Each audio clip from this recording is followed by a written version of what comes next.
Welcome, ladies and gentlemen. What's up, bitches? That was super aggressive. Like, I got coffee now, dude. Chill. Look, no, if we're not aggressive, who's gonna be aggressive? Nobody. I mean, come on. I just said sup, bitches. That's it. If I could do Dave Chappelle, like Dave Chappelle voice would be perfect. Like, sup, bitches. I was just. Well, hey guys, welcome to the lady just before this was like, yo, dude, my vagina hurts. I'm feeling a bit down right now.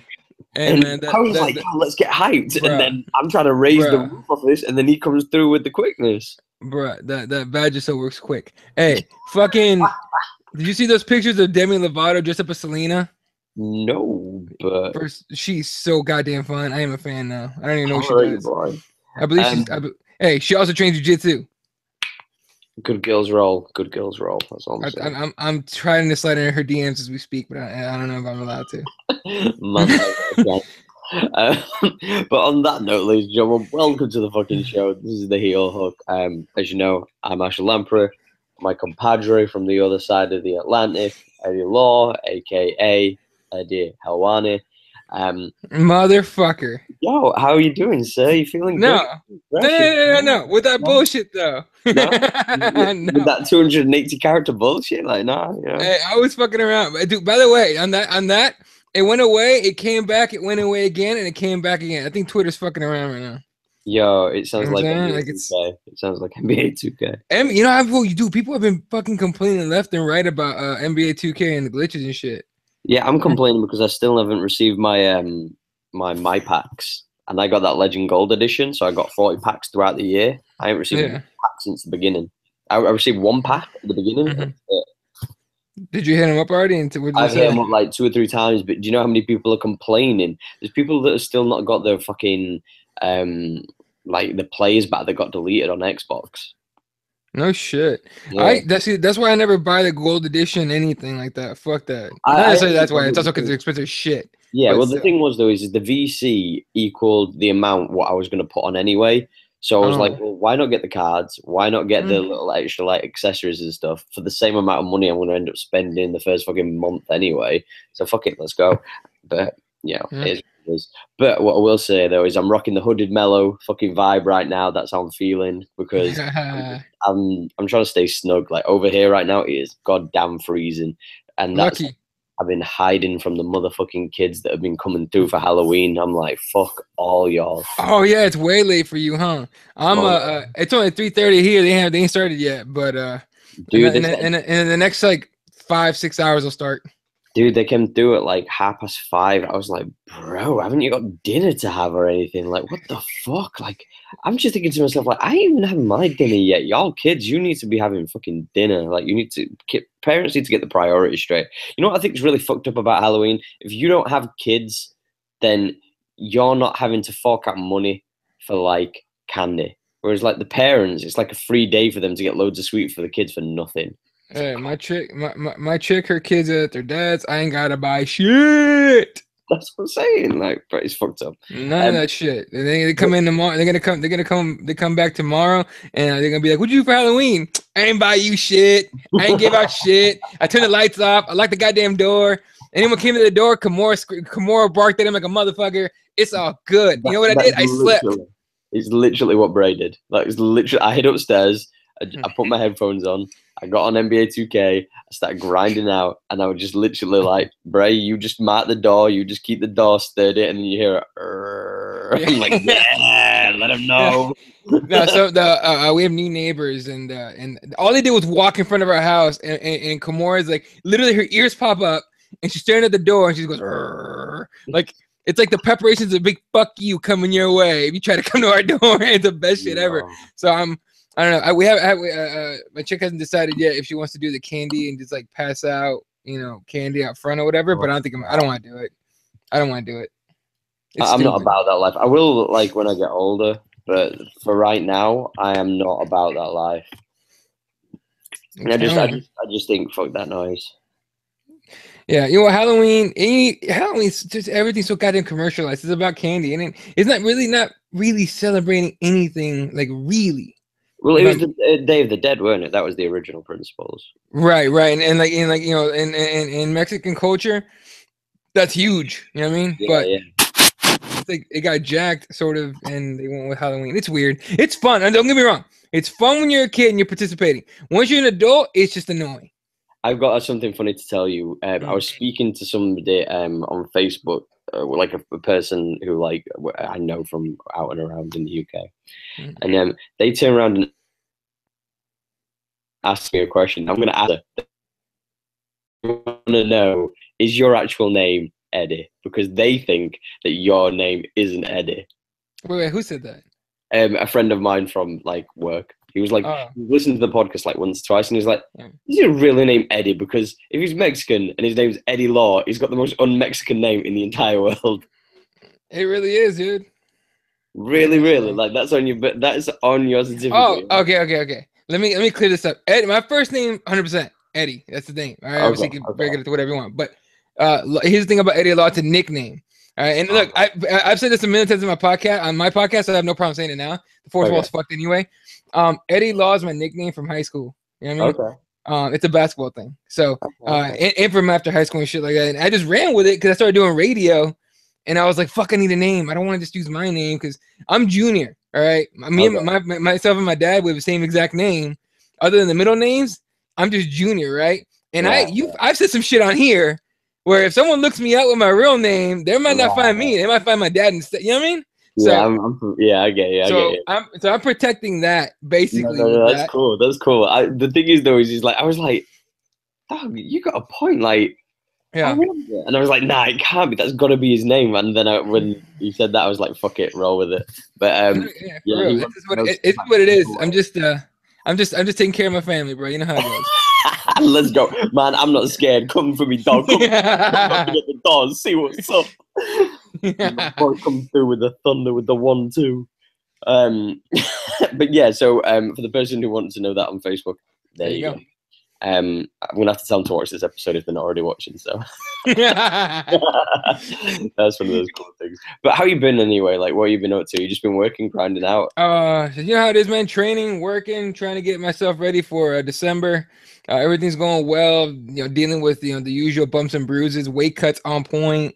He's got 10 pounds to go in a month. Not a problem.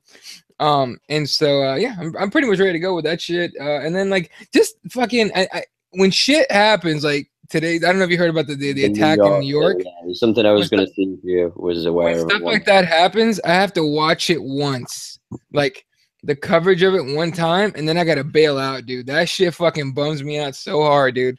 Like seeing shit like that, because not only is it like an awful event and people lost their lives and everything, and we hope for the best for everybody involved, but other than the asshole that fucking did it, but on top of that, it brings out so much ugly shit out of everybody else. You know what I mean? Like ugly ass shit. It's just like, dude, can we not? Like the bodies aren't even cold yet, motherfuckers. They're not even cold yet, and you assholes are fucking just using this for your own agenda. Fuck off. You know what I mean? So it just bums me out to see humanity at its shittiest. What I will say though is, with that same thing said, shout out to anybody that we know in New York. I hope all of you are staying safe and everything like that. And everybody who's affected by it, we wish you nothing but the best and hope everything, something can happen and where everybody's cool and stuff. So yeah, it's all fucked up, man. I don't know. I just hope that like especially if you're in New York, but anywhere in the world, show a little bit of humanity today. All right. There's plenty of fucking bum stink shit out right now.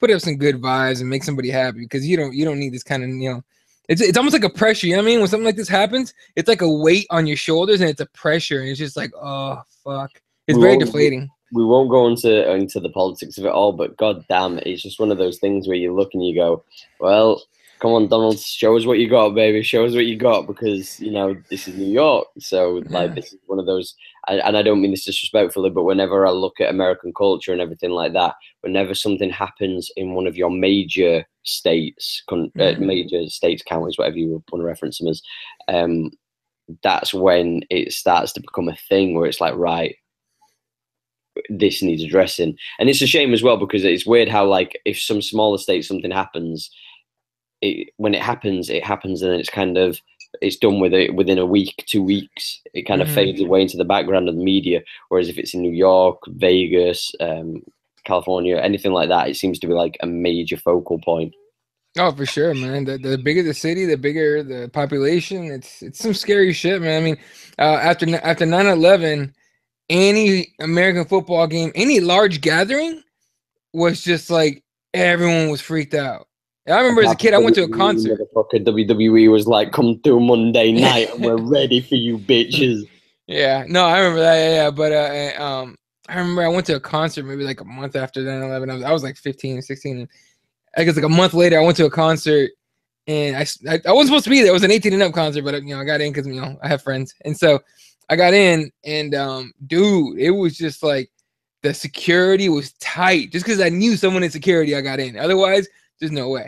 But regardless, like it just shout out to the first responders that were there to help those people out and everything, and let's find a way to cut this bullshit out for real.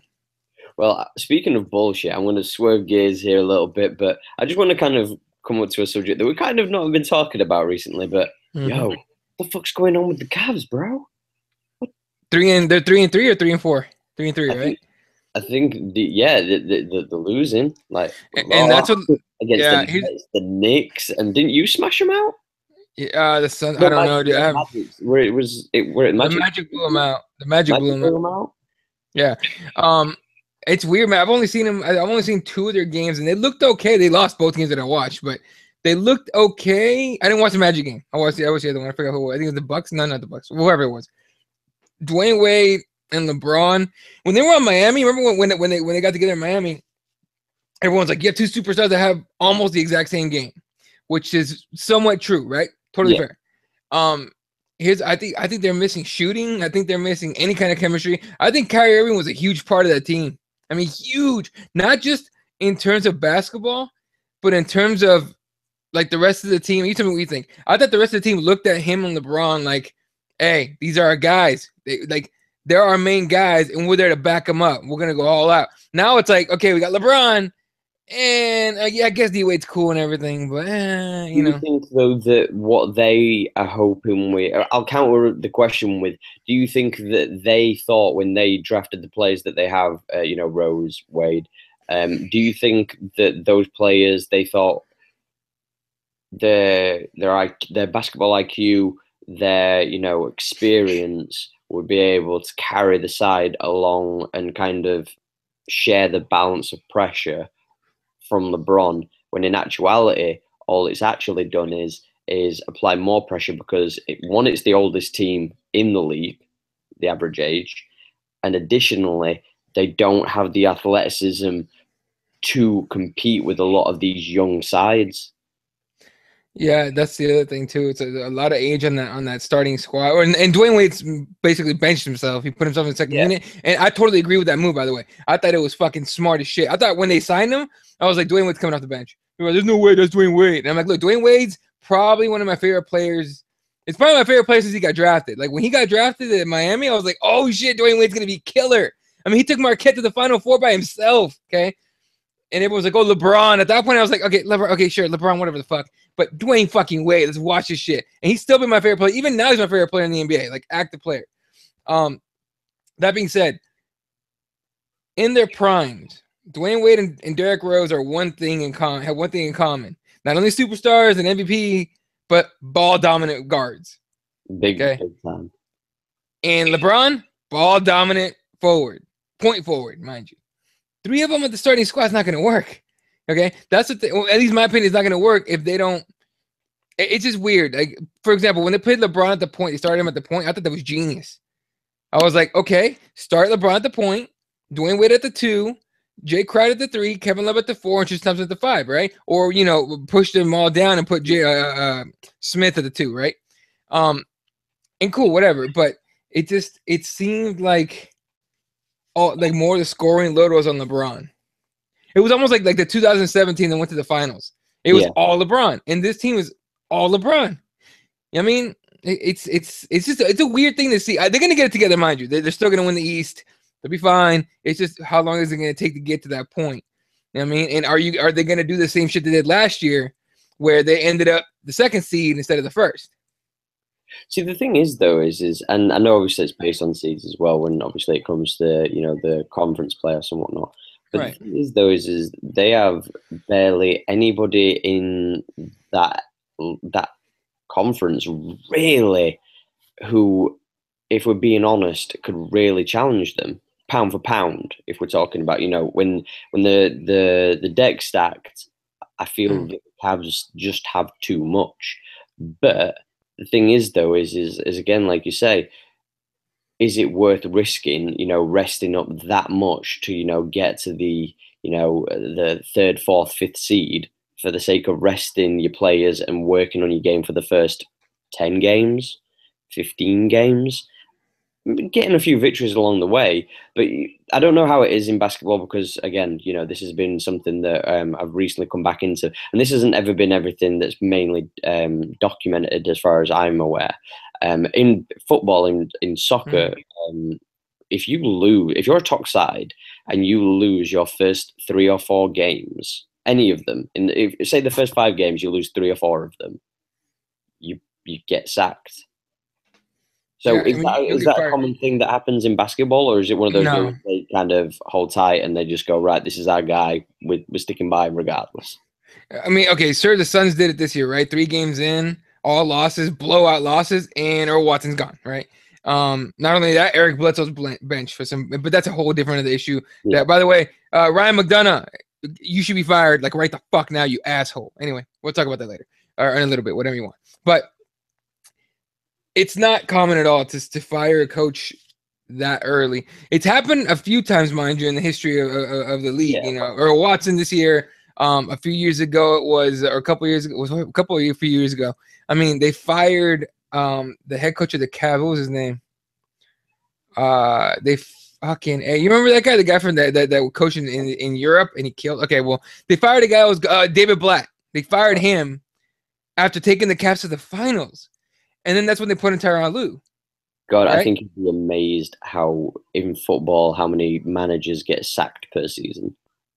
Probably a lot. In the top leagues as well. Like, you're not just talking, like, if you lose, no matter what you've done the year before, like, there's certain managers that have, won World Cups, that have won Champions Leagues, and if they lose 6 or 7 games or draw, or they're not even remotely doing well in the first part of the season, they'll get sacked literally the next season.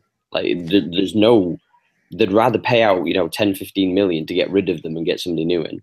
And I don't understand that. I really don't get that. But it's just, there's so much pressure to win, and people don't want to come watch a losing team, right? So for the most part, they don't want to come watch a losing team. But I don't know. It's just fucking weird, man. I don't know. But as far as as far as the Cavs go, just real quick, as far as the Cavs go, is going to take, I'm going to give them another, let's say, month, and then everyone's going to be talking about how these Cavs are good. You know what I mean? But I don't disagree with that. I think it's a very early season. You're looking at like the 76ers doing well, and like other teams that you like. The Knicks haven't done too bad. Do you know what I mean? They haven't done, and the Lakers have been hit and miss, and there's a lot of teams that are doing okay that you'll kind of go in a little bit. You'll go, and they'll drop off. Do you know what I mean? You know what? I'm kind of disappointed in Lonzo Ball. Yeah, but you didn't have high expectations anyway, so that's kind of a. Well, he's a Laker, so fuck him. Like, he's no. Hear me out. He's in my division. My Phoenix Suns and the Lakers are in the same division, so I have to go against the Lakers. This is how it works. You have a bit of salt from getting beat by them already. Yeah, they kicked their ass, but it's fucking sucks. But anyway, I'm a little bitter. But that being said, no, I had a high expectations for Lonzo Ball. I thought, look, he's gonna come in and he's gonna get thrown in the fire right away. Players are gonna go after his ass. And fucking game 1, Patrick Beverly, I opened his grill and shit. And I thought from then on he's gonna be like, okay, I get it. Now I have to ball out. And when he came into Phoenix and just destroyed us, fucking near triple double, I think is what it was. I thought I was like, wow, this kid's gonna be good. And then defense has figured him out. Yeah, and by the way, is it just me or can he not defend very well? No, he can defend very well, but like that's not part of it. The thing is he doesn't have a bad thing with rebounding. He has done okay with his rebounds. Yeah, but decent. He's not quite there yet. But again, his primary thing, He's making others around him better. He's not a, you know what I mean? He's not an offensive player or a defensive player per se. He's about spreading the floor and opportunities to other people. On that point, I will say this. It looks like players want to play with him. Exactly. Like, it looks like players actually want to play with him. How many other players in this league other than LeBron can you say that players want to go play with them? You know what I mean? Well, that's what you get when you're an unselfish player. Bear in mind, Dude. and I just want to say this, though. Bear in mind, they did beat the Wizards, and, you know, there was big talks about how he was going to get murdered in that game. And, you know, they worked out the tactics for him to actually be, to a degree, effective. Do you know what I'm saying? They were smart. They used a lot of ball screens. They used a lot of pick and rolls. Pick and pops were big in that game. And then once the Wizards saw that, oh shit, these guys aren't punks, they came in way overconfident, thinking we're gonna destroy these Lakers, right? Exactly. And then once the Wizards took a shot to the chin, it was like, oh shit, we gotta play. And it was game fucking on. Okay, look, I'll say this. Young team and everything. If you allow them to get confident, you're gonna get a fight. 100%. You're gonna get a fucking war in that court. And you cannot look past those guys. But how crazy is this? Is like a new thing in MMA. We're about to talk MMA. But in NBA, where the new superstars or the rising stars are unselfish players. Ben Simmons. That seems to be a common thing, because at the end of the day, you know, I think a lot of people are realizing when you're looking at and going against super teams like the Golden State Warriors, you can't be a one-man team, because, like they always say, you know, one great person will always get beat by a great team. Like, that's just facts. You know, there's never been, and I don't care what anybody says, it does. You can say the same about Michael Jordan. You can say the same about LeBron. Every last great star, Kobe, all of them, they had to have pieces alongside of them. There has never been one that's been able to carry a side, and that's facts. Do you know what I mean? People talk about Jordan until Pippen came, you know, he was trash in the playoffs. Like, if I remember correctly, in some of the plays, they didn't even get past the first knockout stage. You know what I mean? So right. Yeah, and it's a lot to do with you know, I mean, everyone remember when Steve Nash won those MVPs back to back? And everyone was just like, oh, you didn't deserve it. Shaq deserved at least one of those, and LeBron deserved the other one. They were one-man shows, in my opinion. Steve Nash is spreading the ball around, making everyone around them better. So you can argue that all you want to. Yeah? No, I'm not. Yo, ever. Unless, look, man, the only way Lonzo gets any kind of MVP shout out for me is if he has such a ridiculous season I can't ignore it, or he's in a Suns uniform. Other than that, don't want to hear it. No. I'm just going to say this. I think the main thing that we're going to see as far as like the league moving forward is you're going to see a lot more team-oriented play. I think you're going to see teams really develop teams as opposed to, you know, just wanting to get these big monies. Because at the end of the day, you can be the highest paid player. You can walk out with the biggest amount of money. But if you walk away with no rings, you don't get remembered. You get remembered as an entertaining player. You get, you know, remembered as, you know, a star per se, but you weren't a winner. Dude, you know, imagine if like Russell Westbrook, and you know, he did, you know, triple doubles every year for the rest of his career, and he got for literally every game. Just imagine if he did it every game for the rest of his career, never won a ring. Steve Nash, no rings. Charles Barkley, no rings. Dominique Wilkins, I believe, no rings. How many? Allen Iverson. Had he won a ring, you'd be talking about him as the top 3 player of all time. I don't give a fuck. Okay. That's bold, bro. But if he had a ring, I'm not against it. I'm just saying that's bold. My opinion. If Allen Iverson was one of my favorite players of all time, had a ring, okay, that means he played team ball. That means he played defense, which, by the way, he was a great defender. It's just a lot of times he was just tired from having to score all the fucking buckets for the team. But that means he played team ball. Yeah, exactly. You would talk about him as being one of the top 3, and I think in players, you know, at least at the last 50 years. But it's just my opinion. But yeah, man. I mean, it's I'm hoping that this team-oriented style makes everything more watchable. Because I always hated this whole, you know, ISO. Even when it was Kobe, it was like ISO play. Oh, that's great. Dwayne Wade, same shit. LeBron didn't do it very much. He's not the kind of guy. Tracy McGrady definitely was that kind of guy. He was one of my favorite players to watch too. You know, guys like Vince Carter used to be that kind of guy. You know what I mean? Like, I don't like ISO play. I've always hated it. I enjoyed the flow of a game, the slick passing, all that shit was great. That's why I was so happy that the Suns got Steve Nash when they did. Like, I had season tickets like the year before we got Steve Nash, the year we got Steve Nash, and 2 years after. And after that, these fuckers like jacked the price up on me. I'm gonna pose you a question. No homo. If Alonzo Ball had been drafted to the Phoenix Suns, would you have had a bigger boner as you did him? As I did Steve Nash? No. Because that's how I play. Here's the thing. I also watch a lot of Pac-12 basketball, which is college ball. And I saw him get smoked by De'Aaron Fox. I saw him get smoked by a couple other guys. So it's just like, I'm still not convinced he's going to be a superstar. I think he's going to be a star, like a solid, like Kyle Lowry. Yeah. Okay. But if he goes superstar, I'll give him his due. No problem.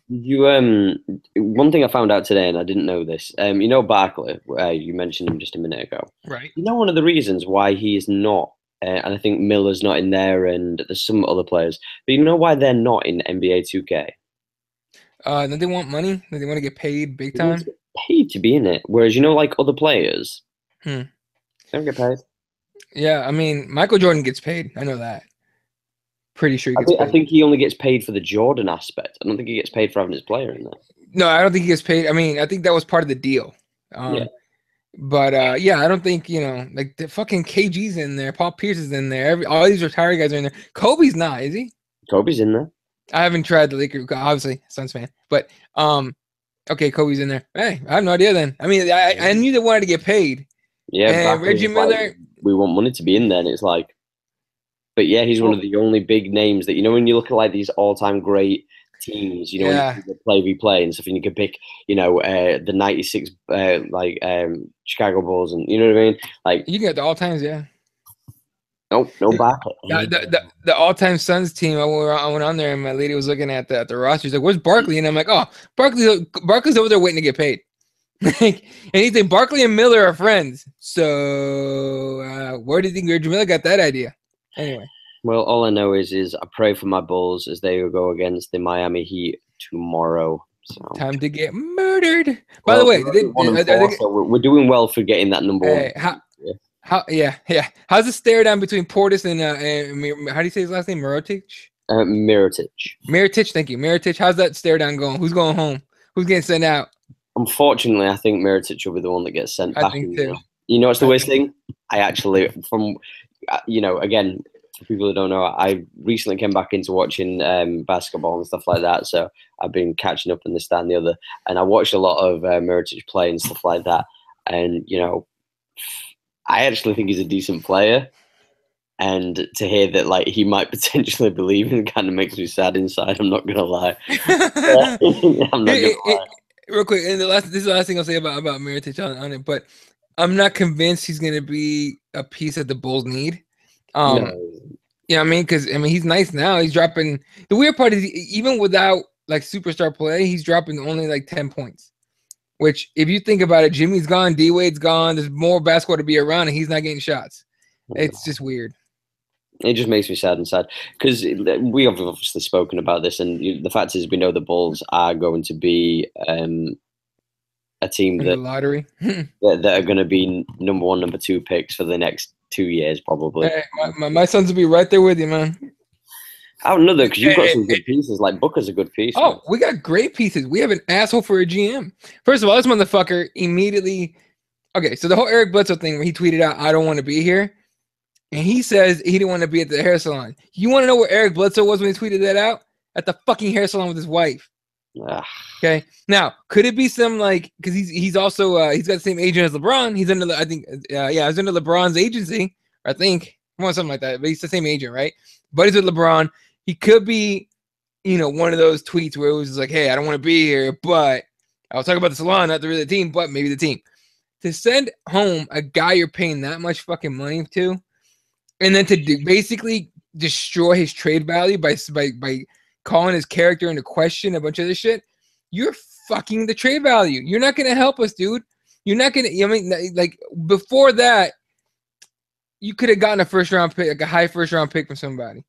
Now, if you go, someone calls you like, hey, we'll give you so and so and like a mid first round pick or a late first round pick, and the Suns are like, no, we want a higher first round pick. We want a top 15 pick, maybe top 10 pick, and they're gonna be like, well, you said he has character issues, right? Either locker room cancer and all that. Yeah, we're not gonna give you fucking top 10 pick for that. Yeah, that's how it works. I mean, look at what New York got for fucking Melo. Yeah. You know what I mean? Highway robbery. Guess whose fault that is? Phil Jackson. 100%. Phil Jackson murdered Melo's trade value. Murdered it. He should have been this. I was calling before I heard the Phil Jackson comments where he destroyed Melo's trade value. I was calling for the second greatest heist in a trade involving Melo ever. You know what I mean? Because when Melo went to New York, they gutted that team. And Denver got a shitload of nice players. And I thought it was going to happen again. And it didn't because he fucked the trade value. I'm just looking at our roster, and I'm just looking at the people who are probably going to lose over this next year, 2 years. Like, isn't gone? Levine will be gone, and probably Mirotic gone. Levine's going to leave. He ain't sticking. Well, yeah. I take the back. He's young as fuck. Yeah, but he's like 24 or what is it? No, he's younger. He's like 22, 23. Maybe I'm wrong. I might be wrong. I'm not sure. He's 22. Shit, goddamn, he's definitely. There you go. I don't. You know what? I don't buy that. I think if you offer enough money, he'll stick around. He's like, I got plenty of time to fucking go for a title. Why not? Jesus Christ. Dude, and look, for lack of a better face, I mean, who is the face of that team? It's gonna be Zach LaVine by the end of the season, or it has to be, ideally. Yeah, he's the only one with a slight bit of entertainment to him. Yeah, what's he averaging? Do you see his stats on there? Points at 18.9, assists 3, and rebounds 3.4. But I think he's only played one game though. He got hurt? Well, he came back from his injury, didn't he? So I think he's only played one game. Oh, true. Okay, well, I'll tell you this much. I think he's going to end up being the face of that team for this year at least. And probably, end of the year, they'll be like, look, man, you're the face. You're our guy. We're going to pay you. And Holiday's Holiday. Yeah, that's what I'm saying. Yeah, and I'm with you. I'm just saying, like, but Holiday's the only decent player. Him and Marakanen. I always say his name wrong. The kid from Arizona. Yeah, from Finland, yeah. Yeah, I watch like I said, I watch Pac-12 basketball, and Arizona's one of the teams. Well, that's my alma mater. That's where I went to college. So, but I used to go to the games all the time at McHale Center down there. They always have good teams. Yeah, he's really good, and he was good in college. He's a better pro than I thought he'd be. That being said, I think he's gonna have maybe 2 years of this, maybe 3 tops, and then the NBA is gonna catch up to him. I think we'll see. Yeah, I'm going to say he's 20 years old. He's averaging 15.6, 0.4 on assists, and 9.6 on rebounds. So, he's 43 from the FG and 81 from FT. So yeah, we'll see how it goes. Yeah, but anyway, we're going to dive into some MMA. So let's start with we'll do the fight pass and the prelim just to kind of name some of the fights that we're looking forward to. Cool. Pick, and then if we delve into what we think, then cool is whatever. So if you want to pull it on your side, the fight pass and the prelims and all that jazz, and then we'll run through because I've got them in front of me right now. So all right, so I'm pulling up the card now. Oh, by the way, powerful next weekend's card: Poirier versus Anthony Pettis. Can't wait for that, by the way. I might be looking forward more to that than the main event of this one, to be honest with you. Well, that's not hard, bro. Like, I'm English. I don't even care about this fight. Hey, real quick, shout out to Jesse in the comments. What up, dude? Yeah, okay. So early prelims. I will say this though. Ooh, that's the same as a hobby that I'm thinking of. That's his brother. Yeah, that's the little brother. Ooh, I forgot he fought. Good shit. He's not bad. He's not bad. He's not as good as what I thought he'd be, but he's good. He's good. Okay. Yo, P.S. Can I just say this? I only recently found out Artem Lobov's on about retiring, and that kind of makes me sad. I'm not gonna lie. Like, he's one of those guys that I kind of wish would fight forever. He could. He's a zombie. Yeah, but that's what I'm saying. But there's loads of guys like that. Like Jim Miller shouldn't have been fighting for years, and loads. I'm not saying he's as good as those guys, but I'm just saying like there's certain fighters that have been getting punched in the head repeatedly for too long. And yeah, I you know what? I have a newfound respect for Mr. Artem Lobov. For the fact that he talks, he has no idea what he's saying. I don't think he knows what words are, but he gets in there and he gets in there to fucking throw down. He doesn't give a fuck. Who did he fight? Andre fucking hit him with a head kick, dropped him, and it's almost like his butt had springs in it, and he just bounces right back up. And I'm like, holy shit, he's undead. Like, what? Like, he's entertaining as shit to watch because he's like a fucking punching bag that walks forward. He's like the Simpsons episode where Homer's boxing. Yeah, exactly. That being said, the all this shit about Connor is Paul. We'll talk about that because it's just get the fuck out of here, people. You want to get into that, right? Right. So I'll let you go first, and then okay. So for anyone that doesn't know, Conor McGregor. Look, I get it, emotional and that shit, but he. Yeah, I was gonna say put it into perspective as well, because otherwise that kind of we're not doing this justice. This was on his way back to the locker room with his training partner, his brother, a guy he goes to war with all the time, a guy that helps him prepare for every fight he has, that he cares about deeply as a human being, as a team, and everything. Right? He's walking him back after losing to Andre Fili, and he says, John, I didn't know he was a faggot. He basically called Andre Fili a faggot. You know, if that hurt your ears, I'm sorry. But regardless, it's the fact, like he said it to me, he said it in an emotional state, because I've been, I always bring it back to how I can relate to it. I've said shit about my teammates' fucking opponents.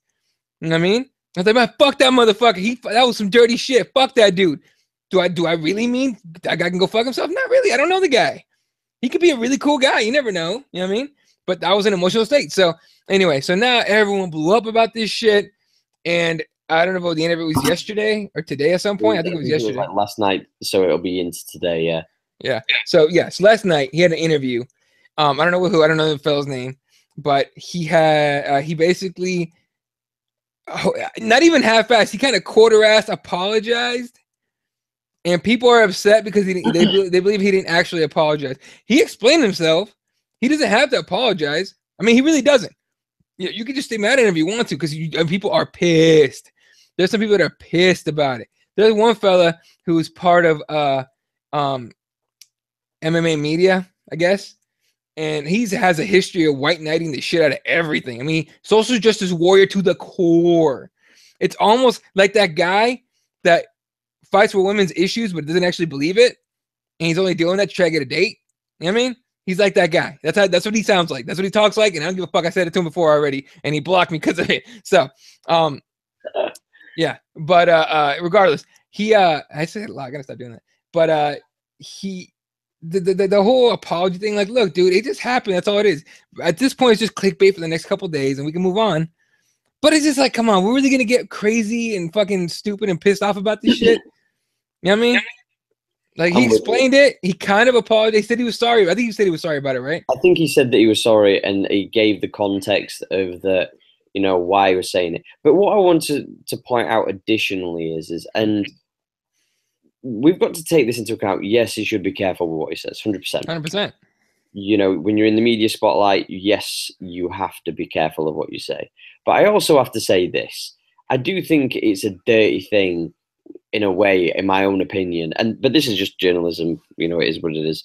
But like, I hate the fact that people could be just sneaking around the corner and recording anything you're saying, and that's something that I don't deal with, and I think it's a bit shady in my opinion. So I don't know how I feel about that to start with. But at the end of the day, he was upset for, like you say, a brother in arms who's fought alongside him, trained with him through thick and thin, and he suffered a loss which potentially, from what we're hearing, could be his last ever fight. So he's emotional in himself that his friend might never fight again. You know what I mean? That could be, it for Adam. And, while I don't agree with, the word that he said and this, that, and the other, I'm not going to defend it because it's wrong and you shouldn't say certain things. And I'm guilty of it also. I've said certain things, like, I'll say it out loud right now. I said the other day, because where I'm from, and again, this isn't, justifying anything, but where I'm from, you can say the word pikey. Like, it's not a big deal. It's not it's not a slur. Like, I've known people call themselves pikeys who are travelers, gypsies, whatever you want to call them. But I made a reference of seeing one in the city center, you know, an urban city center, do you know what I mean, with big buildings and all that shit. And he's riding a fucking horse and carriages, this guy. And like that's mind blowing to me. And I was like, this can only happen in England. Like it's so English is that you can be in one of the, you know, a city center and you're seeing some dude like this traveler, you know what I mean, X, Y, and Z. And you know, I offended somebody on Twitter about it, and I spoke to them privately, and I understand where they were coming from, and I don't disagree with, you know, them having an issue with it. But again, you know, context has a lot to do with a lot of things. And I feel that, unfortunately, Conor, in the position that he is, he has to be very careful what he says. But what I'll also say for people who are turning around and saying that he's, you know, homophobic, this, that, and the other, if you want to rewind a little bit, you can go and find articles where he was Google some shit. Google some fucking shit, people. Exactly. He was one of the main figureheads in Ireland in the peak of his popularity. No need for him to do this whatsoever.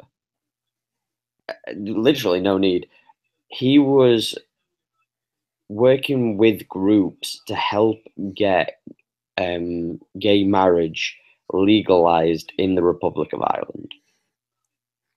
Yeah, look, and again, if people just Google for a second, they find that out and they get their panties out of a bunch. And again, people be crazy about that shit too. But it's just, it's almost, you know what, it's almost like people got mad that he attempted to put context behind what he said. You know what I'm saying? Like people were like, how dare you put context so I totally understand what you meant. I don't want to. I want to blindly get angry about it and mad at you and be like, oh, we shouldn't be allowing these people and take away his job and much of the stupid shit. Like, so we want to take comments without any context. Is that what we're doing? Because if that's what we're doing, that's the easy way out.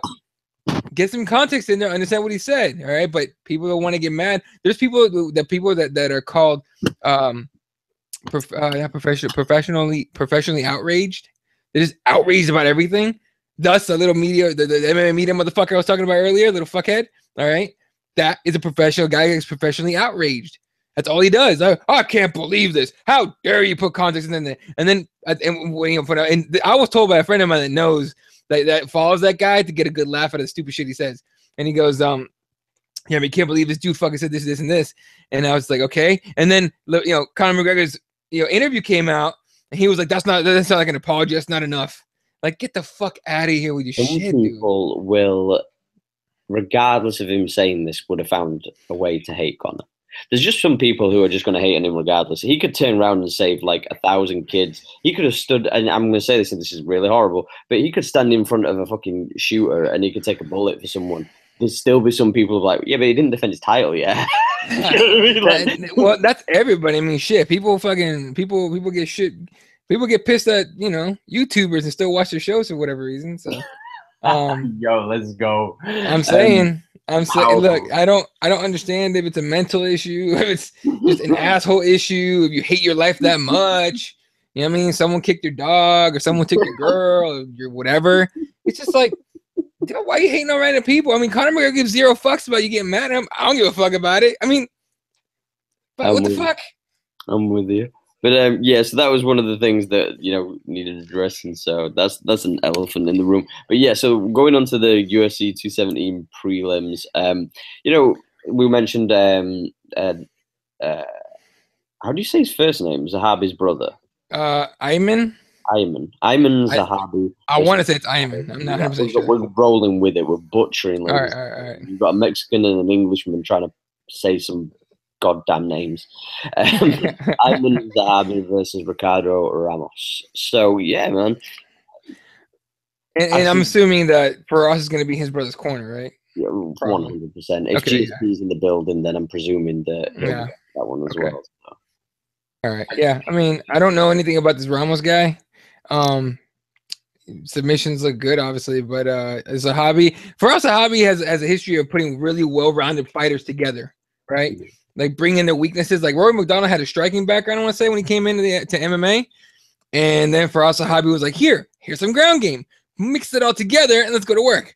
So maybe I'm assuming that his brother's just as good, not as good as Rory McDonald. We don't know that yet, and obviously he's way smaller at 135, but it's just I'm expecting a well-rounded fighter. Yeah, from seeing Zahabi before, I think that he's a decent fighter. Ramos has had one fight in the UFC already. I can't see Zahabi, pardon me, losing this fight. I've got hiccups for some reason, but Zahabi not getting the W in this, and I think he'll continue on. And I think it's cool that they're slowly building him. They're not rushing him to, try and put him on a headline. Yeah. So I also think that for as far as the hobby goes, they don't really know what they have yet. So they're trying to give them fights that are down low, trying to, like you said, build them up. They're trying to like, okay, what do we have here? Do we have a star? Do we have a mid card kind of guy? Do we have a long time fighter? What do we have? You know what I mean? So they're trying to figure that out right now. moving on to the next fight, Al Nayak against Curtis Blades. Alexei Olenek. I mean, am I wrong, or is that the guy that pulled the Ezekiel off his back in Phoenix? Yeah, it was. Yeah, That's our fella. Oh, I can't believe I still remember fucking that whole like 10 minutes after the fight. Everyone that trained jiu-jitsu in our section was just like, holy shit! And everyone else was so confused at what just happened. Like, did he just tap him on top? What the fuck? So yeah, that's gonna be legit against probably one of the cooler names in the in MMA, Curtis Blades. That just sounds like it just sounds like smooth, like Curtis Blades. it sounds like a character from Streets of Rage, like from There the you go. right? That's what it sounds like. It sounds like that. He should be in Street Fighter. He should be in Street Fighter or Tekken or something like that. Some bullshit. Yeah, Curtis Blades. What's up? You know what I mean? Like, woo! It sounds like he could have been the first ever black comic book superhero. There you go. That being said, Alexi's gonna take him down and choke him out. Right. I feel you. I feel you. I think Curtis has been getting more training from actually working with an MMA gym now. So I feel that he's going to be able to do a lot more. I think that his takedown defense is getting better by each time he fights, and he's got mad hands. So I'm with you, but I think that this is a 50-50 for me. Obviously, I am going to go against Blades, but I don't think it's going to be as clean cut as what you might feel. I think that Blades could shock this. I do think there's a slight more so chance of Blades getting the knockout. I really do. Yeah, and again, heavyweight division, I hate saying it because it's cliche as shit now, but anything can happen in heavyweight. You know what I mean? But I don't know. I like the Russian in this one. I like the Russian. A lot of people like Russians today. Anyway. Yo, I ain't even fucking with the next fight because who the fuck are these guys? I'm sorry. I mean, all. But yeah, Michael. Alexei. Fuck it. All right, next up. And then Cute Laba. I'm gonna go with the Hulk because why not at this point? You always go with the guy that has a picture in the UFC on the website. Yeah, exactly. Anyway. Yo, that's mad disrespectful, man. I'm just saying. No, I'm not talking about you. I'm talking about the UFC. Let's be truthful here, guys, right? You have one job on the app. You have one job. Photoshop something. Like, y'all can't find, like, and it only has to be from, like, shoulders above. Like, it doesn't even have to be in the UFC kit. It doesn't even have to be in the UFC kit. It literally just needs to be his shoulders above, and that's it. And you can't even be asked to put on his record, and you can't even be asked to put in his rank, nor his country. Like, yeah, like fuck all this shit. Fuck it. This guy's Noob Saibot from fucking Mortal Kombat. If this guy comes, if he comes through and knocks out this Hulk guy, then this is gonna be awesome. That'll be awesome. You know what? I'm rooting for the other guy. I'm picking the other guy. I don't know who he is, but I'm rooting for the other guy now. Yeah. Anyway, I want him to be unlocked, so I'm going for the other guy. So the next fight on the first fight on the prelims, the normal prelims. I don't know what that's going to be on yours, but that'll be on Fight Pass and BT Sports in the United Kingdom. For us, it will be FS1. Yeah. Randy Ruboy Brown against Mickey Gall returning. Is this his second fight? Mickey Gall's, this is his third fight because he fought against Mike Jackson. Punk. So this is his first real fight. Yo, that's mad disrespectful from Mike Jackson. Who? Mike Jackson, not fucking CM Punk. Mike Jackson's he's a standing guy. He's like he fights like I don't know. He either fights kickboxing or boxing. I think both. No, but he was like on the same record as Mickey Gall professionally. No, don't get it twisted. But you watched that fight, right? Yeah. Did Mike Jackson belong in there? Yo, I'm not. Thank you very much, sir. Thank you. I say good day. Neither Good did day. CM Punk, if we're being completely honest. Oh, CM Punk didn't belong in there either. So that's two guys that didn't belong in there. Honest, neither did Sage Northcutt.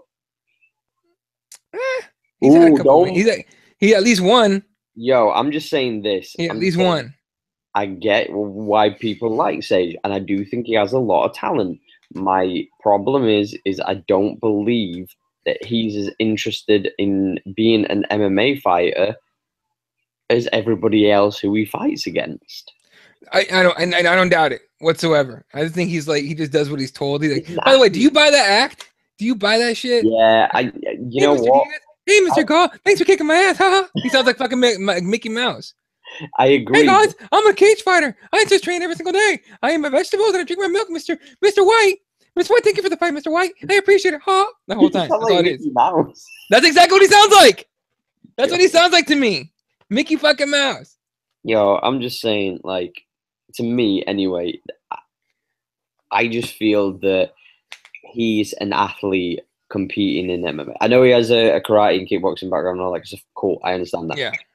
But when you're so good at that and you're not that good at, say wrestling, jiu-jitsu, whatever, like, if you're not that good at all that other stuff, it kind of makes you go, why am I doing this? Like, for example, if you were a basketball player and you're good at shooting threes, you're not going to try and dunk every 10 minutes, are you? You're just not. Like, you're not going to, that's not something you're going to do. Should you? Yes. But you're not going to. Like, we looked for years and years and years and years. Certain people were good at certain things. And, over time, people developed a complete game. And that's what MMA is about now. You have to be a complete mixed martial artist to be successful for a long period of time. And, I don't think Sage has got it. Just throwing it out there.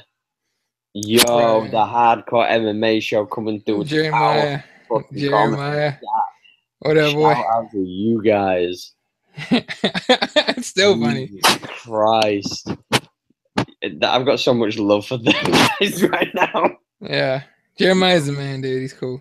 Yeah, but going back to what we were going to say anyway, Mickey Gall coming through. I think you're going to be surprised. I think Mickey Gall is going to get the W. I'm putting my hat on him, and I think he's going to get the W. I'm putting it out there. Yeah. I'm putting it out in the field. I'm taking Randy Brown. I like Randy Brown, though. I'm just saying I really do like Randy Brown. I think it's Mickey Gall's first real fight in the UFC, in my opinion, and he's going to just destroy this kid. He's going to get destroyed, I think. Not destroyed, okay, think about it. Not destroyed, but on the feet, certainly. I'm going to go with Mickey Gall, second round submission. All right, I'm going Randy Brown decision. Okay. I'm putting my hat on Mickey Gall. I really do think. I think he's a talented cat, and I think he hasn't got the credit that he deserves because of the people that he's technically fought. And I think that he's one of these cats that's done it the right way. He's earned himself a position, and he's slowly increased his stock, and he's picked the right fights at the right times. And because I'll say this, if he fought Sage Northcutt in 2 or 3, fights, Sage could be a completely different animal, but he's already beat him, so he doesn't need to fight him again. No, yeah, I'm with you. Yeah. So, yeah, I'm going Mickey Gall with second round submission because I believe in you, Mickey. I believe in you. I wish I could. I just don't. So, we're going to go with the next fight, Ovens St. Peru OSP versus Corey Overtime Anderson. How much of an improvement on the nickname, bro? Remember when he was 25 Beast in 25-8? 25-7, 369, 7, 5, 369. Danish fan. Should have want to give me one more time. Overtime. This guy. Anyway, but now he's overtime. If Ovens St. Peru could be just the coolest cat ever and just finish this guy, I would love it. I'm sick of Corey Anderson. I can't watch Corey Anderson, dude. I can't watch either of these guys. You know what, right? Everybody's hyped about this fight, and I understand why. But what amuses me most about this fight is the fact that if you'd have said a year ago whereabouts I see these two being a year ago, I'd have probably said on the main card, maybe in the middle. They're the second fight on the prelims. And bearing in mind, they are 6th and 7th in the light heavyweight division. Well, nobody really wants to watch Corey Anderson hug people, and Ovin St. Preux is not. Hard to say this because I know he knocked out Shogun and all that, but and he has a couple of Von Flue chucks on his record, cool. But he's not UFC caliber. And so did Corey Anderson. Just throwing that out there in the world. I agree. But he's not. Ovin St. Preux is not UFC caliber, in my opinion. Either of them are. UFC. Corey Anderson. No, no, he's not. Yeah. Right. Okay. Right. I'm going to say this. Corey Anderson. Right. If he went to Bellator, would be up there with Bader and probably Phil. It's still boring as fuck. Yeah. But I'm just saying though that we're talking about any other light heavyweights in the big two, and that's them, and right. I think he'd be able to compete with those guys, which isn't saying much. Let's bear that in mind. Oh, I know that. If you're talking anything out of the top four, who genuinely gives a fuck out of that light heavyweight? And yeah, light heavyweights. We have a problem at light heavyweight with lack of high caliber guys. You see what Darren? I'm going to keep on hyping on this kid because I'm hyped on him and I hope he does nothing but the best. But did you see that Darren Till said that he wanted to go for 3 weight divisions? He wants to outdo Conor. So you're real, bruh. Win one, then we'll talk. Yo, Conor said that before he even fucking came through the door, and everybody laughed, and he did it. I'm not laughing at Darren Till. I'm telling him to chill the fuck out. Though, everyone pumped the brakes, and the last time somebody said that. So okay. So he's talking 70. He's talking 70. He's talking 85. He's talking 205. More than likely, because he can grow into the 205. Okay. I hope he does it. I'm rooting for the guy to do it. I will believe when I see it. I said the same shit with Conor, though. I didn't fucking buy his shit either. And when he did it, I said, hey, fair play, man. Do your thing. Fair enough. Hey, right. You did what you said. Are we agreed in OSP and Corey Anderson, both of them losing via all of us falling to sleep? That is your piss break fight. That you go get more beer fight. That you go check on the grill fight. Pretty much. Yeah, pretty much. Like that's the one where you ring your girl and you go, "Oh, you okay? How you doing tonight? Oh, you call? Yeah, I'm calling you whilst the fight's on because I want to see how you are." I care. I genuinely give a shit that your coworker's a cunt and your dog peed on the carpet. And you just got this so nice, set of flowers at the store, and you can't believe that the fucking, cookies were on sale and shit like that. Oh, really? Oh, that's great. All right. Oh shit, fight's over. Gotta go. Bye. So I'm gonna go for an overall genuine pick, and I'm gonna go with over St. Preux via Von Flue choke again. I was gonna say that. I'm going OSP. I'm going OSP via Vince Von Flue. I'm going to go with a Van Prue. I'm going to do it from the. I'm going to say he's going to do it from the bottom. I don't know how, but he's. Yeah, I don't know how he's going to do that. I don't know. I'm just going to throw it in the world to make it happen. Or is it going to be like a polar shift and gravity's going to go upside down and the sky's going to crush him? He's going to be in full guard and he's just going to literally like reverse triangle him from the bottom. That's what it's going to be. It's going to be a reverse arm triangle from the bottom and he's just going to get it from full guard. And I genuinely was hoping Vince Prue was going to be something like in the UFC, but he just you know what, right? It does make me laugh that everybody was like, yo, he held his own with John Jones. And I was just like, bruh. Hey, dude, can you imagine how fucking like pissed DC was that he didn't get to fight that John Jones? You know what? I think that wasn't John Jones. I think that was him. Clean. I think he was coasting. No, I think he was coasting. What? I think he was coasting. He looked off as fuck to me. Dude, he looked right. Let's put this right. Hold on. Rewind it. One, he didn't look terrible. He didn't look to John Jones' standard. Okay. That's different. That's a different thing altogether. The fact is he still broke OSP's arm with a kick. Like, throw that into context. Now, granted, could he have gone in for the finish a few times? Yes. But with that same thing said, he's been off for a long period of time. He had been off for a long period of time, should I say. And then he came back to a fight that was a dangerous fight from everything that we'd seen. We found out that OSP wasn't as great as what we thought he'd end up being, as you just said. But again, I personally feel that John Jones coasted that fight because he didn't want to risk not getting his title shot against DC, because that's all that matters. That's possible. It's possible, but I also saw John Jones get hit a few times when he and shit that he never got hit with before. But you've got to take that into ring rust account. I guess. I mean, I don't know. It's easy for people to sit and say, "Oh, I guess," when it's the great of all time. No. I'm taking the fucking failed test into fucking consideration here. Yo, Like, no. Listen, the first time he popped, I'm like, please don't be true. And it's like, oh yeah, well, he got popped for some shit, all right? He's off UFC 200. I'm like, God damn it, John. But whatever. This second time, it's like, okay, fool me once, shame on you. Fool me twice, fuck out of here with that bullshit. I'm not buying your shit, John. Okay. When he fucking put out this Instagram video today, but full disclosure, I mean John Jones. I like watching John Jones fight. I like watching DC fight. I'm a fan of a lot of fighters. Fuck DC. Hater. But no, I'll get into that in a minute. Go on. Okay. I know because he's fake and all that shit. I get it. But all right, we'll talk about that. Anyway, but the John Jones thing is I like John Jones. I want to see him get back in the cage ASAP as fuck. If Nevada goes or California goes, yeah, slap on the wrist, you're out for 4 months or 6 months, I'll be like, okay. Is it bullshit? Yes. Is it unfair? Absolutely. He should have to serve his like the full sentence or full suspension. But as an MMA fan, get his ass back in there. Fuck that shit. Let's go. I want to see that Gus rematch. I want to see another DC fight. I want to see John Jones in there doing what he does best, and that's fucking fight. But the second failed test again. Fool me once.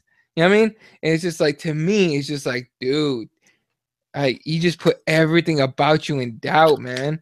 Like, what if he comes back and he fucking fails again? I'm with you. I'm with you. You know what I mean? And I stand by what I said. It's arguably one of the biggest shames in sports, in any sport, not just MMA, of waste of talent. But what I was going to go back to is I didn't like the way that DC carried himself during the interview with Colby Covington at the end when he started, what's the word? Antagonizing the crowd. Whether you like it or not, Brazil, he's the face of wherever he's from in California. Apparently, he's not even from that area of California where Covington? Yeah, no, DC said he was from a certain area in California, and apparently he's not from there. DC's from fucking Louisiana.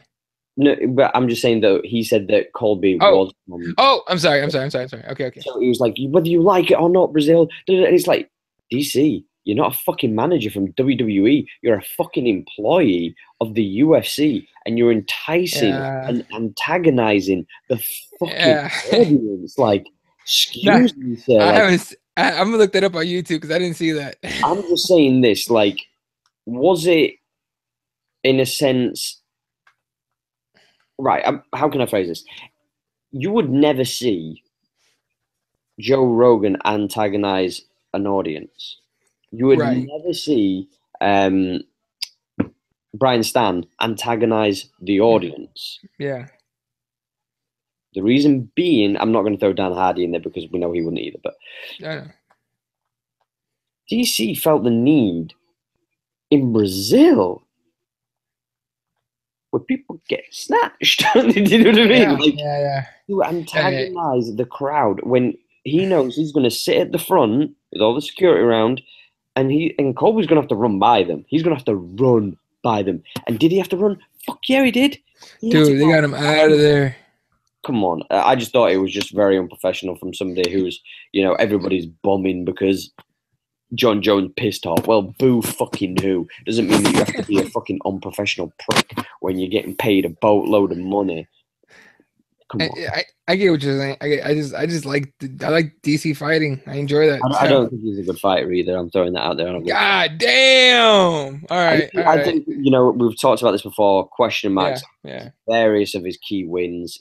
Prior to what he did prior to that, he was impressive in contact. What he did in getting wins. But as far as I'm concerned, you look at some of the fights that he's had against people that were either past the prime, weren't ready for him, or they we already had one foot out the door. So, additional to that, though, Walt Harris against Mark Godbeer. This, my friends, is an easy pick. Walt Harris all day, yeah? Yeah, he's got it. It makes me feel really, really sad because, Godby is a fellow countryman. It's your boy. But Walt Harris looks legit as fuck. Yeah, Walt Harris is like pretty good.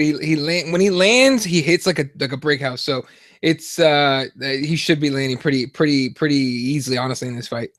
And let's be honest, that fight that he fought against, was it like 2 weeks ago, 3 weeks ago? Yeah, 2-3 weeks ago, Verdun. Yeah, so what do you want? Do you know what I mean? Yeah, it's all good, man. Verdun. He got paid for like a quick roll, basically. So that worked out for him. Yeah, took no damage. Basically landed no damage. Took no damage. Fight ended pretty quick and clean. Didn't get his arm broken. He tapped early. Well, not early, but he tapped basically on time, and he was good to go. So, hey, good for him. I'm not saying that fight was fixed. They took it easy, mind you. That's fucking Fabricio Verdun. Like him or not, that's Fabricio Verdun. Okay. And he did his bread and butter. Yeah, exactly. So yeah, we're all in agreement that that's the one anyway. So that's that one. James Vick versus Joe Duffy. I'm excited for this fight. It's a good fight. It's a solid fucking fight. This has potential to be fighter than that. I'm gonna throw that out there. Look, I like Joe Duffy. James Vick's super tall. He's got like a 5-6 inch height advantage. 4-inch. Height. Yeah, height. 3, and Joe Duffy is 5'10", so he has like a 5 inch. Yeah. So there's a size advantage, or lengthwise anyway. Pretty handily in this one. I think James Vick cuts a lot of weight to get to 55, right? Yeah. Only a 3-inch reach though. Oh, right. I agree. It's not that bad. But I mean, I like Joe Duffy, and I want him to do well, and I want him to fight Conor McGregor. Just like one of those like far out fights, which will probably never happen. But a man can dream. I just want to see it happen again. See Conor McGregor get some revenge, or Joe Duffy go, got your number, bitch. One or the other. Doesn't matter. Regardless, in this fight, I like Executioner. I like he's a solid motherfucker, man. I mean, he has like his ground game is a lot of fun to watch. And when he gets his hooks in, his legs are so long. It's hard to get him off your back. And I mean, he uses the body lock. I believe he uses the body lock, but if he does, he doesn't have to. He could just keep the hooks in there pretty handily because he's got long ass legs. It's kind of crazy. But you don't want him on top of you. You don't want him on your back. Joe Duffy needs to keep your shit standing. Plain and simple. I totally agree. This is the key to victory is obviously keeping us on the feet. We haven't seen Joe Duffy fight in a very long time because obviously he was in the other thing contract. But with that additional thing said, it's easy to say that. But if he's been training on his ground game, that right there would be if I'm Joe Duffy, that's my plan B. I mean, if I've been let's say I've been training my ever since my last fight, I've been training my ground game. It's way higher level than it was before. This guy doesn't know that. No one's seen me use my ground game ever. So my plan A is to keep your shit on the feet. My plan B is if I get taken down or something ends up on the ground, get on that shit like a quickness before he realizes, oh shit, this guy knows what he's doing. Make James Vick make a mistake. Exactly. Well, but my thing is if you get on the ground and James Vick doesn't know your ground game's legit, let's say, or just has improved greatly.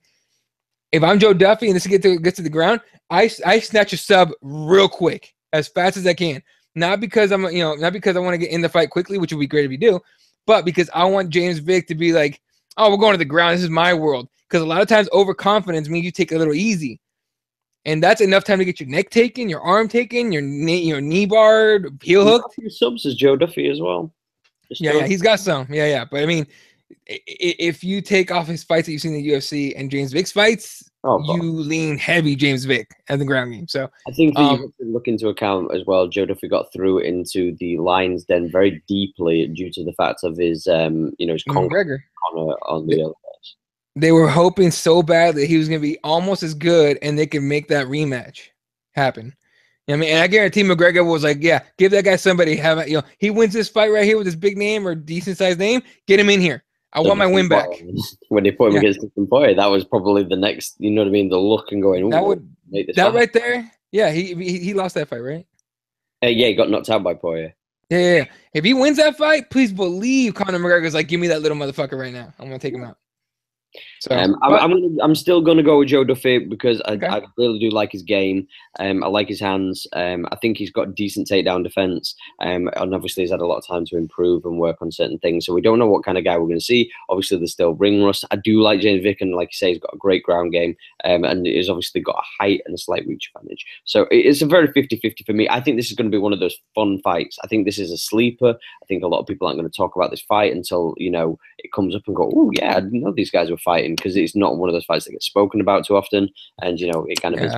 And I'm with you. I'm taking James Vick by submission in probably like third, fourth, like second, third round. But regardless, as far as being a fun fight, I think this is a big fight for James Vick. Yeah. Because he hasn't fought in a minute either, I think, if I'm not mistaken. Joe Duffy definitely hasn't in a while. For this, Joe Duffy gets a win here. They're like, all right, cool. Give him another big fight.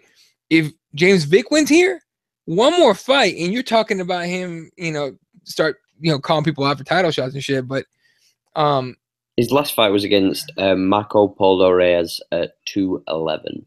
Joe Duffy, right? No, James Vick's. And he won that fight. Yes. Okay, never mind. I think James Vick wins this one. He needs one more big fight before he starts talking about any kind of contendership. Because Joe Duffy fought at the UFC London. It was earlier on. Gotcha. Okay. Well, still James Vick. No, that's fair. But yeah, I'm down with that. So yeah, we'll dive into the main card tomorrow, guys. So we're gonna kind of leave the UFC 2. Oh, can I give you one more fight that's not on the card, but it's gonna happen? Okay, making me nervous, sir. Johnny Hendricks versus Scale. I got the Scale. I'm saying he's gonna miss 185, dude. We're not gonna get to see that fight. Yo, right, I'm gonna hit him up in the DMs. Yo, I've got legit. Like, take that burger out your mouth, bitch. No, legit. He follows me. Right, so I'm gonna message him. I'm gonna try and get the scoop, not the scoop of ice cream, before you give me no fucking scoop, bullshit like that, and find out what's happening. Because if he sends a picture of me with his head on Fat Bastard's body, I swear. Dude, I tell you what, fucking I legitimately believe that he's gonna have trouble. He's gonna have another tough weight cut. You can't make 185 in the first go. Something's wrong with you. I'm not being funny, but he gets starched in this fight regardless. Oh, dude, fuck yeah, boy, Hachina's a bad motherfucker, man. I think this is like motherfucker. This guy is fucking huge. This is Dana White. Dana White sent Johnny Hendricks that fight agreement with rest in peace on the fucking cover. So, anyway. I'm looking at a picture of Paolo, and I'm looking at him. I'm like, Jesus Christ! You know, when we were talking about like Darren Till being a big lad, like a big lad. This is what I imagine he looks like when he's at 185. Yeah. Jesus Christ. That being said, can you imagine if Darren Till moved up and fought someone like Bachina? That'd be a crazy fight. I think if you know, it's a scary thing. Both of these guys probably walk around at like 195, 200 pounds when they're just chilling. Oh yeah. I could imagine both of these guys, if they fought at 185, being at 200 pounds. Imagine how big these two geezers would be at 200 pounds. Yeah. After rehydrating, that's scary as fuck. I want to see. I want to see what Darren Till looks like at 205. Just go on his fucking Snapchat and see him drinking at bar. He's a big lad. He's a big dude. He's a hefty lad. He's not like, you know, like some dudes, they get like a little bit plumb when they get like out of like fight weight and stuff like that. Nah, he just looks thick. Thick. It's a scary fucking sight, man. You know what, right? The problem that I have with the English MMA is that there's been vast amounts of people who use stuff. I know there's obviously a lot in the States and regionals and stuff, because obviously we're a smaller demographic. It's like whatever.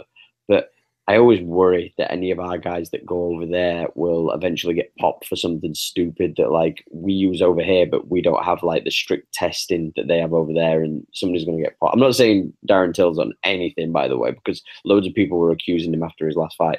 I'm just saying, I always worried that somebody's going to get fucking popped for some like masking agent, like a fucking direct or some bullshit like that. I would hate that. I hope that doesn't happen. But yeah, Anything else you want to drop in? Any breaking news or any shit like that? Because otherwise, I'm good as a motherfucker. Oh, any breaking news? The ringworm No. was played up nicely, by the way. I just Bitch, what the fuck? God damn it, dude.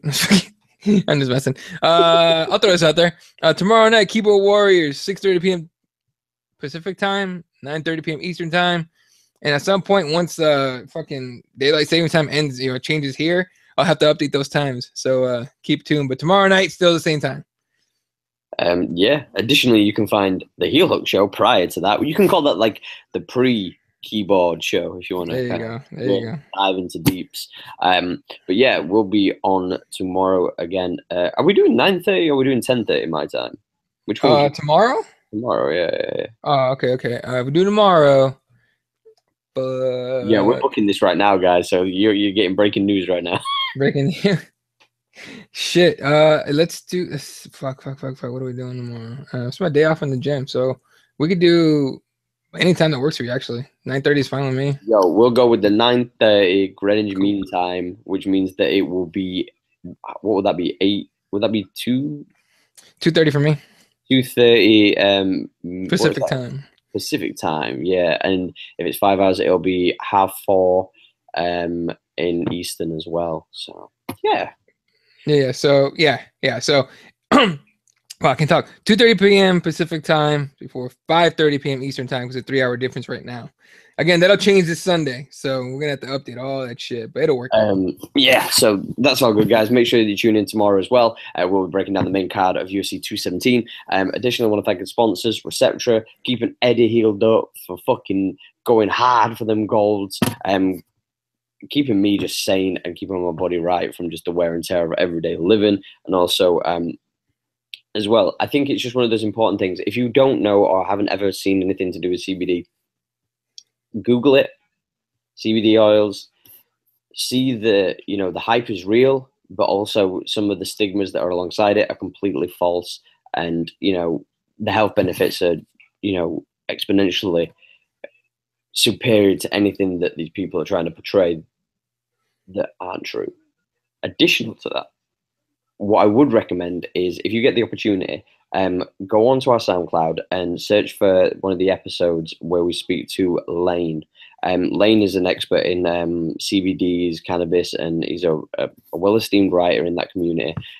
So you can find out more facts about it on our SoundCloud. You can also find it on iTunes as well. And yeah, you can find that at the Heel Hook on SoundCloud or iTunes. Additional, make sure that you use the code word the Heel Hook when you go into receptornaturals.com if you're in the United States, Receptor Global if you're in Europe, and just use the code word the Heel Hook, all one word, 10% off. Get your CBD oil on. Additional to that, make sure that you follow Bain, bainstore.com, BAIN store.com. So go and check out Bain. They do all your jiu-jitsu apparels, artwork, mugs. They're coming with crazy heat. I know they're getting some new stuff in as well. So make sure you check all that out as well. Some of the coolest designs that you'll see as far as like jiu-jitsu stuff that's not like OTT. Because you always see like these, whether it be gis, whether it be rash guards and stuff like that. And it's like, it's cool. It's cool to have like, the superhero stuff. And I'm with you. But it's kind of cool as well to have like some original artwork and some original designs as well. So make sure that you check out bainstore.com, BAIN store.com. Use the code word the Heel Hook for 10% off all your jiu-jitsu needs. Where can they find you, Eddie? Find me on Twitter at Elo31. Crossmoves. God damn, that's gonna be that's gonna be a habit I gotta break. Keyboard Warriors is gonna be at keyboardwarriorsmma.com for all our shows. Also on iTunes in the same name. And of course, tomorrow night's show you can find at keyboardwarriorsmma.live. And of course, Instagram is Elo7 and Snapchat's Elo52. Yeah. So that's where you're gonna go. Keyboard, never crossbone. Keyboard. Yeah, it's keyboard now. God damn, I've had a hard time breaking that habit. This motherfucker. I've had a hard time breaking that habit, dude. I'm gonna have to work on that. No, I'm with you. Yeah, man. So make sure you check out Keyboard tomorrow. Make sure that you follow him on all the social media platforms as well as the Heel Hook ones. And make sure that you drop and follow me on Twitter, where I cause all kinds of chaos and all kinds of arguments. Constantly. Yeah. I'm like, you know what? I'm not the gun. I'm just the trigger because everybody fucking feels that when I start tweeting now, man. Everybody gets the little fucking panties in a bunch, but it's all good. I love you. But make sure you follow me, Ashley Lamprey. The links are all in the bios, by the way. That's ASHLEYLAMPREY. And you can find me on Snapchat at Just Ash Official. And again, like I say, make sure that you subscribe to this channel. Make sure that you leave a like, share it with your mama, give those comments a good old rinsing through. Whether they be good or bad, you know what I mean? It's all good. It's all love. We're just trying to give you the best we can. And additional to that, make sure that you hit the subscribe on iTunes or on SoundCloud for the heel hook, where you can find these on audio. So if you want to hit the gym, want to go for a run, want to just go to work and listen to my fucking beautiful, sexy ass voice, and maybe Eddie's too, you know, do that. With that said, ladies and gentlemen, from me and Eddie, whether you're a lover, whether you're a hater, peace up, A-Town down. We're out.